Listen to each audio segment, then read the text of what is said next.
पोलिसाला चांगली working environment आणि घर भेटले पाहिजे अशा महाराष्ट्र शासनाचा बऱ्याच दिवसापासून आम्हाला सपोर्ट भेटत आहे.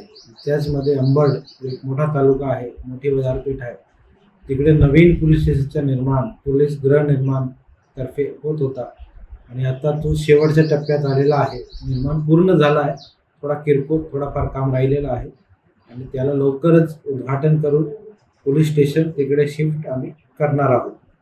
आणि एक अतिशय चांगल्या क्वालिटीचं काम तिकडे झालेलं आहे. मोठा स्पेस आहे आणि जो आतापर्यंत जागा कमी पडत होती पोलीस कर्मचारी अधिकाऱ्यांना काम करताना अडचण येत होती, ती अडचण अंबड पोलीस स्टेशनची दूर होणार आहे.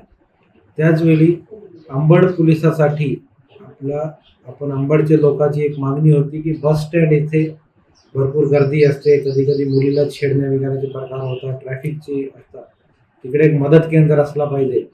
त्यासाठी DPDC मार्फत आपण 5 ठिकाणी जालन्यामध्ये मदत केंद्राचा प्रपोजल केला होता. माननीय पालकमंत्री महोदयांनी त्याला आम्हाला सपोर्ट दिला, त्याच्यासाठी निधी उपलब्ध करून दिला. त्यामध्ये अंबड बस स्थानक येथे चौकी पण आता ऑलमोस्ट तयार झाली आहे. 2-4 दिवसामध्ये ती पूर्णपणे रेडी होऊन जाणार आहे. त्याचसोबत Jalna bus stand, Bhokardan bus stand, घनसावंगीमध्ये रांजणी गाव आणि मंठा तालुक्यामध्ये अशी 5 ठिकाणी आपण ती चौकी केलेली आहे. याला जोडून पोलीस आधुनिकरणासाठी फोरेन्सिकची एक वेगळी व्हॅन आणि त्याच्या फोरेन्सिक ट्रेंड स्टाफ अंबड डिव्हिजनसाठी त्याच आठवड्यामध्ये आलेला आहे, या सोमवारी आलेला आहे, जो DYSP अंबड सेंटर काम करते.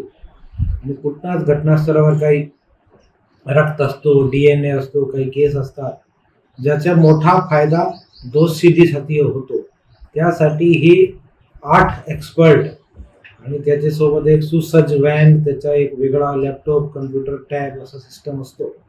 ही अंबडचे 4 पोलीस स्टेशन अंबड, घनसावंगी, तिरसपुरी आणि गोंदी यासाठी सोमवारपासून कार्यान्वित झालेला आहे. त्याचा फायदा क्राईममध्ये म्हणजे दोषशेतीमध्ये मोठ्या प्रमाणात पोलिसांना होणार आहे.